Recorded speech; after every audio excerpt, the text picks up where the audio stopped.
Hello, and welcome to Southern Cross.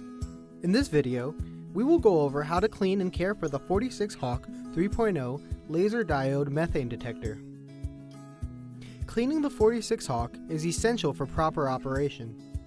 Properly install a clean filter with the clean gasket and spring. Replace top of housing until the O-ring is engaged and the filter housing does not leak.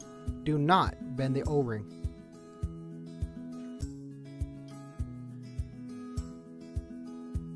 Use the provided Allen wrench to remove the primary filter inside the probe cone.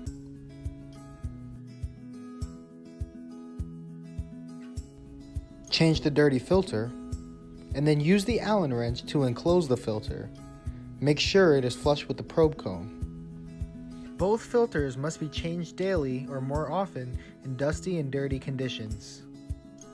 Wipe down the probe and the 46Hawk with a slightly damp cloth using household cleaning solution. Wipe exposed surfaces. Open the probe stiffener, cleaning entirely. Turn the case over and clean out dust and dirt.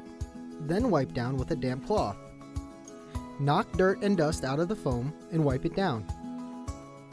Allow the case and foam to dry while cleaning the accessories. Be sure that the case is completely dry before storing the unit.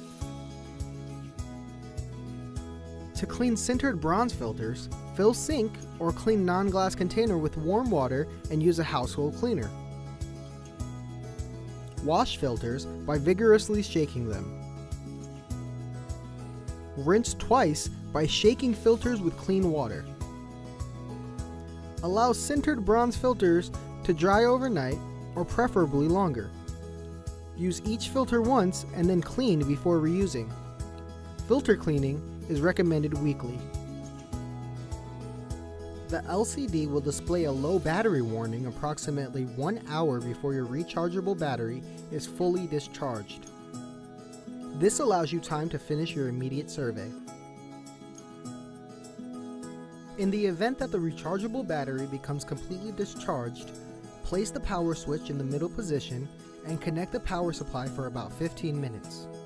Then, put the power switch in the upper position to continue charging.